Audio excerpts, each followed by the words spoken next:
So hi, welcome to Good Noise Podcast with Jungheim. We're gonna ask him some questions today. I'm gonna start. So, what inspired you to start making music? When did I start making music? What inspired you to start it? Oh, what inspired me? Actually, Michael Cera. Oh, Yeah. Back in 2014, Michael Cera released like an album of like kind of like very lo-fi indie folk music, and I was like, this doesn't really sound that great. So maybe I can make music then. And so then I started making worse music than that, but then I think it slowly got better. So that's good. I like that. That's great. So, congrats on your upcoming release. This might be healing. How do you feel about the response to the album so far to the people you've shown it to? Since at the time of recording, it isn't quite out yet. Um, I think that the response that I've gotten so far has been really nice. That's good. I wasn't really expecting much of a response, especially because I literally did this album in like 2 months. It was Oh wow, very abrupt. Yeah. 2 months. Yeah. Like I came out with my single out back in like October, and I was thinking that's gonna be it. Like that was gonna be the final thing I would release this year. I had already that was like my 14th song that I released this year, and then I was just in September I started writing what I thought was going to be an EP, and then I came out with an album. And so like just because of like how quick that was, I was expecting maybe people would be like, oh yeah, this is nice, you know, like it feels rushed. I feel like now that anybody who hears this and hears me going that it was like it took 2 months, they're gonna be like, I knew it, of course it did. But um, like the response has been really nice. I think my favorite response was from my friend Indigo from I keep on forgetting how to pronounce the band name. It's OUX. I'm spelling it. I'm not gonna risk that shit.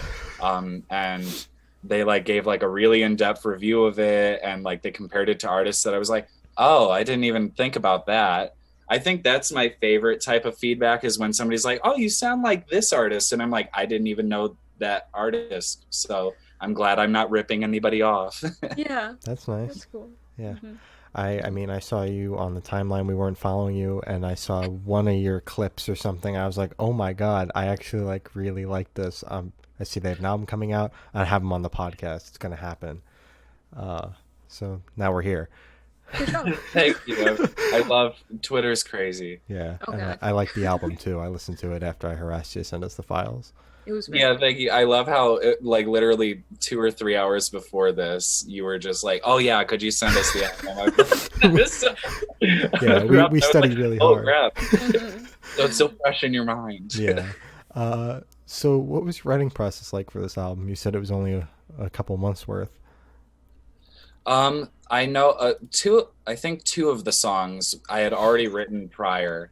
Medallion and the closing track were written a year to like 3 years before I had started actually writing for the album. Um, but I started off with Any Questions because I'm currently in like a seminar at my college, and it's about like, oh, what do you want to do with your life? And I just started thinking about kind of like that anxiety that you get when you're like a junior in high school and they're already telling you like, oh, what is your career going to be like, what are you going to do with your life? So I started going into that. I came up with the album title before I had written everything else for the album, and so I thought This Might Be Healing wasn't necessarily something that I was going to explore through the songs. It was just kind of, it was generally like, you know, like this album, making this album might be a healing process for me. Cause, you know, it was kind of a rough personal moment for me in September. Just a lot of uh, BS happened at that time. Uh, but then I think I subconsciously took that into the songwriting process. I was just trying to come up with songs that, like, I'm trying to think of how to say it. I feel like there are people that are like, I don't really like acoustic music. I think it's boring. And I wanted to go, okay, I'm going to write songs with acoustic guitars, but make it like crazy Yeah. and do some ridiculous stuff with it. Make it sound like an MTV Unplugged thing or something. Yeah. So I tried combining that, and then with the lyric ideas, I just kind of, I think subconsciously I was thinking of like, just healing and then also messing up, like having those moments where you're like, no, I feel like shit again. And then having those moments where it's like, oh, I don't have to feel like that. So I think the best example is like the two middle songs, How to Deal with Everything and Square One. They blend into each other, but How to Deal with Everything is kind of going like, okay, I need to kind of like deal with this, breathe, it'll work out, take things one step at a time. And then Square One is, oh, I can't deal with this anymore. Like, I don't want to. I'm going back to my old habits and stuff.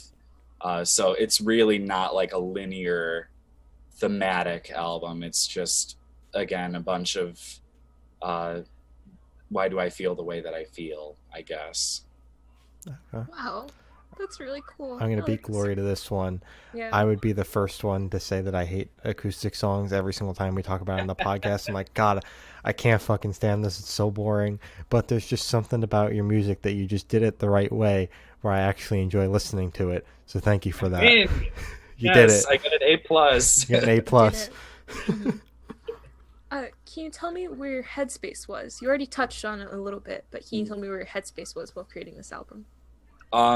That's actually very interesting because I was already in the process of another album entirely, like a whole different sound, a whole different like concept of everything. It was a lot more aggressive, a lot more like kind of electric guitar stuff. Okay. And I kind of had to put all that on hold just because of various personal reasons. And so because of those personal reasons being tied to that sound, I was just like, I need a break from that. I need something that can kind of distract me from that. So the headspace during writing, I think initially it was very much just trying to kind of vent out my feelings into these songs. Like Any Questions is just angst. And then as I started going more into it and getting, obviously because I came out with this thing and like, I wrote the whole album within like maybe a month. So Wow. I was already like really like passionate about it. And so I got more and more like, oh, I'm going to do this. And, so I think that kind of shows in like other songs, like Note to Self was like definitely one of the songs that I wrote that I was like, yes, like I just want to come up with something fun, like, yeah. So I think my headspace was just kind of all over the place. Okay. Yeah, that's fair. That's cool. So what band or artist influence do you think you can hear the most on this album? Oh God, I always hate thinking about influences because I feel like I'm not really good at like pegging my own influences because I feel like if I say one, then somebody's like, I don't get that at all. Mm-hmm. I usually think of like, I guess, inspirations and influences as different things, but I know Any Questions, I was thinking a lot about like Brittany Howard of Alabama Shakes. I love her so much. I was specifically thinking about like her song History Repeats, that kind of like felt like there's a part in the song where an acoustic guitar starts coming in and it's very like rapid paced. It almost feels anxious and I wanted to try and capture that. A little bit of Sheryl Crow also in that kind of like how to navigate the world. Feist. And then Field Medic, I think, was also something that I had just started getting into. Floral Prince, I think, was what came out right around the time I was writing and inspired me to write like the interlude tracks. And yeah, I can't really think of any other specific artists. I guess Phoebe Bridgers too, but I feel like that's kind of an obvious one for a lot of like musicians right now. So. Yeah, it's fair. It's fair. So you already touched on what the album name means, but can you tell me if there's any meaning behind the cover art? The meaning behind the cover art is I was just like, I don't like the original cover art. I need to take a different one. I tweeted about this a couple days ago where I was like, don't like wear your everyday outfits when you're doing your cover art, because then every time you wear it, you're just going to be like, it's just like that album. Yeah. because literally I don't even think I changed for it. I thought about it. I was at my computer. I was like, I need a different album art for this now because it's no longer like a little EP of songs. It's an album, and the vibe needs to be different. And so I just went into my bathroom. I don't even think I found the thing that I needed for my tripod to connect my iPhone to it, but at the time I couldn't find it. So I stacked like my ottoman and a couple books on top of my like sink. And so Wow. it's very precariously the picture is being taken very precariously on top of all of that. And yeah, I was just like, I got to come up with some moody poses, and that was the one that stuck with it was for the album. Okay. Wow, that's very precarious. I'm glad it turned out well. Yeah, I know. I was very nervous. I was like, Yeah. oh, if I mess this up, then I'm gonna have a very cracked screen. Yeah. Yeah. Glad it worked out. Glad it Yeah. worked out. It's good. So is there a certain feeling you want listeners to have while going through the album? I want people to listen to this and be like, this sounds good. That's pretty much it. But I think I think it depends on each song, because I think some of the songs, like my favorite song right now off of the album is Medallion, and I really want people to kind of like soak with that, just like listen and be like, damn. You know, I just want people to listen to it and enjoy the songs. I don't know, I guess not really a feeling, but just kind of open yourself up to that, I guess, emotional vulnerability. Okay. Best thing I could say for it. Okay. That's fair. So this question should go like super, super fast. Off the top of your head, I want you to describe this album for new listeners in 3 words. I'm sorry, my guinea pig is squeaking in the background. No, it's fine. Big, small, fun. Fun. Big, small, fun. Yeah. I was Wonderful. specifically thinking of like tiny desks, so I was like, oh, big but Yeah. small, you know, like Mm-hmm. yeah. That could be the Oh. name of your next album. Big Small Tiny Fun. desk. Oh, Not Tiny Desk. Exactly. Or Big Mhm. Small Fun Tiny Desk. exactly. No, because then I could get sued for that probably. Could you? The law is I dumb, mean- I don't so know. Like, I'm pretty sure if it was just tiny desk, then you would. But since you added something onto it, it's something new. You transformed it. Wasn't that That's a something that, copyright like, loophole. Wasn't that something that like Nathan Fielder did? Like he came up with dumb Starbucks, and so like they couldn't sue him, and they made coffee. I forget. That was yeah. That sounds right. That sounds about right. I'll call it dumb tiny desk. Exactly. There There you you go. There You you got go. it. So do you have any new project in the works? I mean, you wrote this album in like 2 months, so you working on anything else new, or are you taking a break? I will never take a break. I felt that. Okay, that's fair. I'm working on an EP, and like I'm working on that album too, kind of slowly. It's a very slow process, but I'm getting drums remotely done by somebody. It's going to be really fun. It's completely different sound than this album. I really don't stick with anything. I'm kind of like, I don't know, Bjork or something. She just goes like, I'm going to do this little thing now. But yeah, I'm always working on music because I can never rest. Okay. That's fair. Make sure to take a nap every once in a while, though. It's good. Yeah, sometimes I do that. Other times I wake up in the middle of the nap. Yeah, that's fair. That's fair. So, where do you see the project in the next 5 years? I would love to, within the next 5 years, be playing at like a festival in front of a bunch of people. Yeah. But I mean, everything that's been going on this year, I feel like we're never going to have shows until like 2030. Oh God, don't say that. Don't say Yeah, that. no, That's I'd too be far. very, very pessimistic, but that would, yeah, I think it'd be ideal within like the next 5 years to be doing like a festival, but that is very ambitious. So I'd say probably just like play a show at like a Chicago venue that's like pretty big. Okay. I can't even think of any right now, which is kind of funny. I like live here. Oh, it's okay. Crazy. So for the last couple of questions, I can shift away from music and go straight to death row.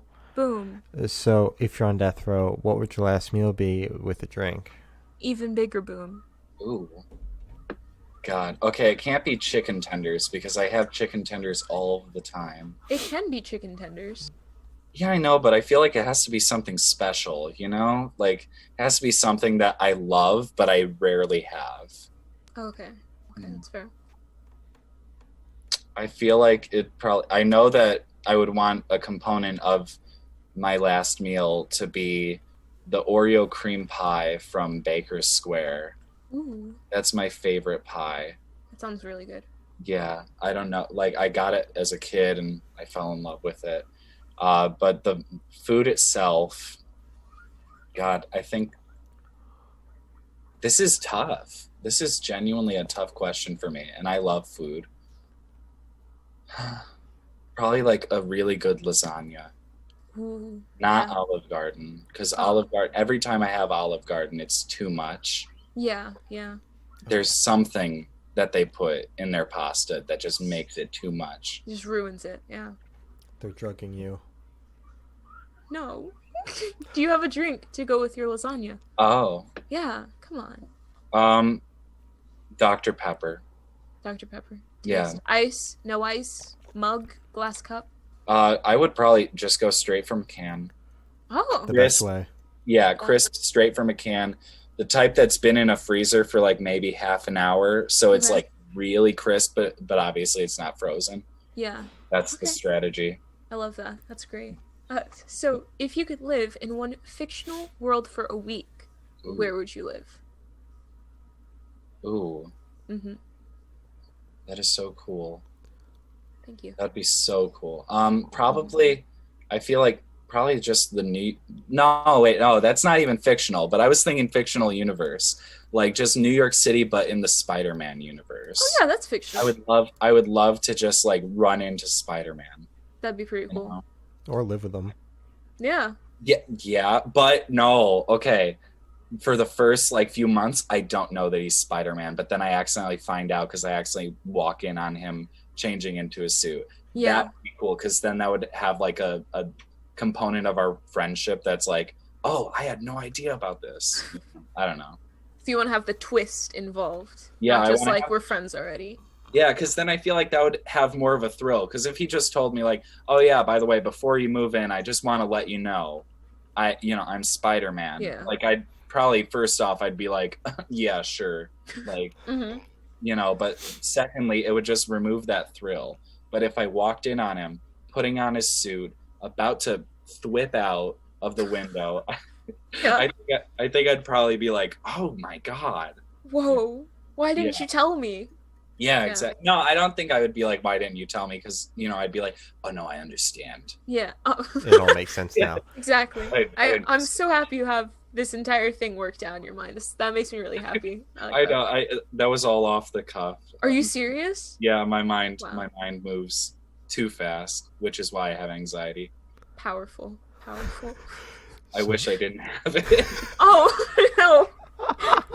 Sorry. So Oh God. I have the honor of asking the last question, and every single person we've spoken to have said it's the most important question. Mhm. What's your favorite color? Ooh, pastel Mm-hmm. blue. Taste as it Nice. should be. Yep. Yep, pastel blue. I always wanted to dye my hair pastel blue. Couldn't due to legal reasons. Not actually legal reasons, just Oh, okay. But no, could you imagine getting sued because you got pastel blue hair? But yeah, pastel blue. All right. Solid. So as I said, that's all the questions we have today. Is there anything you'd like to plug? Just stay healthy. Drink Dr. Pepper. Yep. Dr. Pepper is healthy, so it's not contradictory. Mhm. And yeah, listen to my music sometime, maybe. If you want to feel an emotion, I can't specify which one, you'll feel something. All right. Wonderful. Well, thank you for now. This has been Jungheim, and we're the Good Noise Podcast.